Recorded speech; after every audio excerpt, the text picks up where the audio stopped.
Daniel capítulo 2.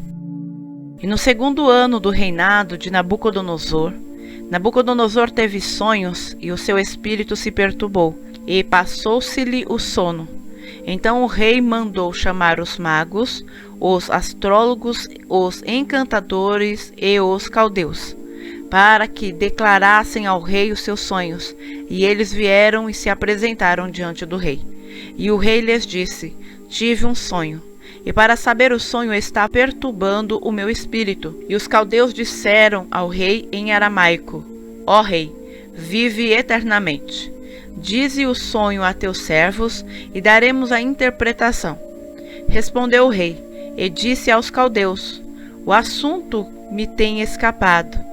Se não me fizerdes saber o sonho e a sua interpretação, sereis despedaçados, e as vossas casas serão feitas um montouro. Mas se vós me declarardes o sonho e a sua interpretação, recebereis de mim dádivas, recompensas e grande honra. Portanto, declarai-me o sonho e a sua interpretação. Responderam segunda vez e disseram: Diga o rei o sonho a seus servos, e daremos a sua interpretação. Respondeu o rei e disse: Percebo muito bem que vós quereis ganhar tempo, porque vedes que o assunto me tem escapado. De modo que, se não me fizerdes saber o sonho, uma só sentença será a vossa, pois vós preparastes palavras mentirosas e perversas para as proferirdes na minha presença, até que se mude o tempo. Portanto, dizei-me o sonho, para que eu entenda que me podeis dar a sua interpretação. Responderam os caldeus na presença do rei e disseram: Não há ninguém sobre a terra que possa declarar a palavra ao rei, pois nenhum rei há, grande ou dominador, que queira coisas semelhantes de algum mago, ou astrólogo ou caldeu, porque o assunto que o rei requer é difícil, e ninguém há que o possa declarar diante do rei, senão os deuses cuja morada não é com a carne. Por isso o rei muito se irou e enfureceu, e ordenou que matassem todos os sábios de Babilônia. E saiu o decreto segundo o qual deviam ser mortos os sábios, e buscaram a Daniel e aos seus companheiros para que fossem mortos. Então Daniel falou avisada e prudentemente a Arioque, capitão da guarda do rei, que tinha saído para matar os sábios de Babilônia. Respondeu e disse a Arioque, capitão do rei: Por que se apressa tanto o decreto da parte do rei? Então Arioque explicou o caso a Daniel. E Daniel entrou e pediu ao rei que lhe desse tempo, para que lhe pudesse dar a interpretação. Então Daniel foi para a sua casa e fez saber o caso a Ananias, Misael e Azarias, seus companheiros, para que pedissem misericórdia ao Deus do céu sobre este mistério, a fim de que Daniel e seus companheiros não perecessem, juntamente com o restante dos sábios da Babilônia. Então foi revelado o mistério a Daniel numa visão de noite. Então Daniel louvou o Deus do céu. Falou Daniel dizendo: Seja bendito o nome de Deus de eternidade a eternidade, porque dele são a sabedoria e a força. E ele muda os tempos e as estações, ele remove os reis e estabelece os reis. Ele dá sabedoria aos sábios e conhecimento aos entendidos. Ele revela o profundo e o escondido, conhece o que está em trevas, e com ele mora a luz. Ó Deus de meus pais, eu te dou graças e te louvo, porque me deste sabedoria e força, e agora me fizeste saber o que te pedimos, porque nos fizeste saber este assunto do rei. Por isso Daniel foi ter com Arioque, ao qual o rei tinha constituído para matar os sábios de Babilônia. Entrou e disse-lhe assim: Não mates os sábios de Babilônia. Introduze-me na presença do rei, e declararei ao rei a interpretação. Então Arioque depressa introduziu a Daniel na presença do rei, e disse-lhe assim: Achei um homem dentre os cativos de Judá, o qual fará saber ao rei a interpretação. Respondeu o rei e disse a Daniel, cujo nome era Beltesazar: Podes tu fazer-me saber o sonho que tive e a sua interpretação? Respondeu Daniel na presença do rei, dizendo: O segredo que o rei requer, nem sábios, nem astrólogos, nem magos, nem adivinhadores o podem declarar ao rei. Mas há um Deus no céu, o qual revela os mistérios. Ele, pois, fez saber ao rei Nabucodonosor o que há de acontecer nos últimos dias. O teu sonho e as visões da tua cabeça que tiveste na tua cama são estes.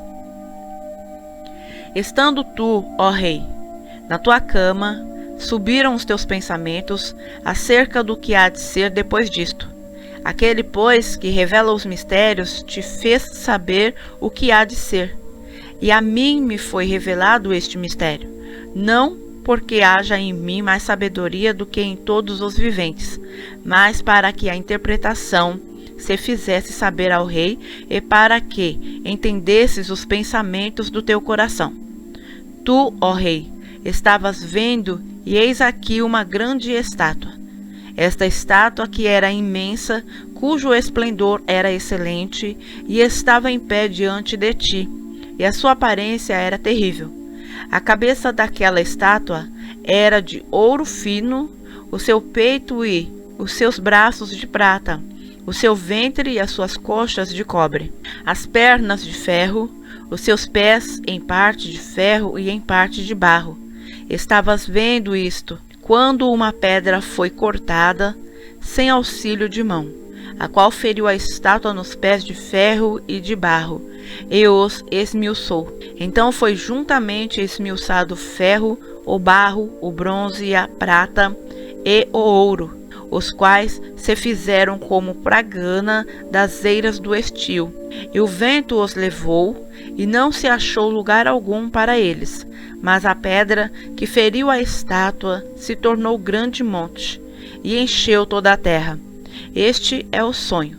Também a sua interpretação diremos na presença do rei. Tu, ó rei, és rei de reis, a quem o Deus do céu tem dado o reino, o poder, a força e a glória. E onde quer que habitem os filhos de homens, na tua mão entregou os animais do campo e as aves do céu, e fez que reinasse sobre todos eles. Tu és a cabeça de ouro, e depois de ti se levantará outro reino, inferior ao teu, e um terceiro reino de bronze, o qual dominará sobre toda a terra. E o quarto reino será forte como ferro, pois, como o ferro, esmiuça e quebra tudo.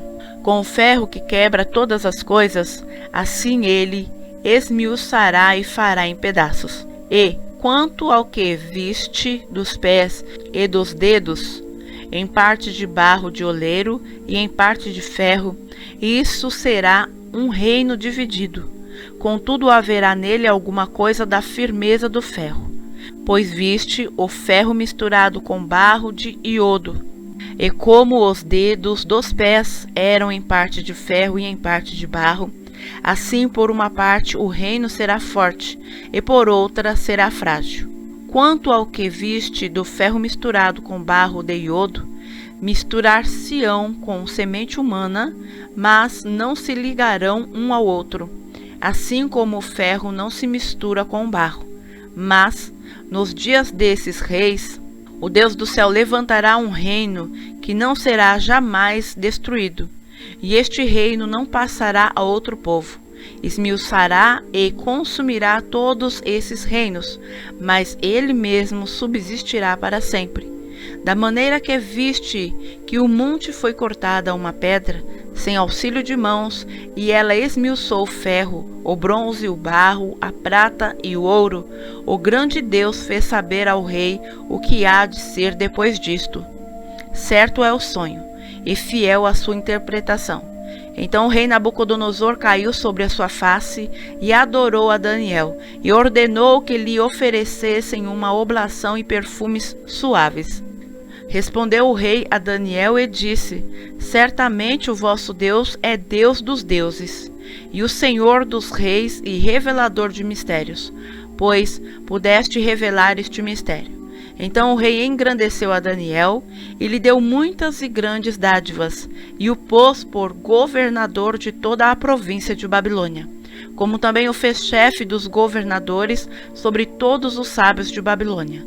E pediu Daniel ao rei, e constituiu ele sobre os negócios da província de Babilônia a Sadraque, Mesaque e Abednego, mas Daniel permaneceu na porta do rei.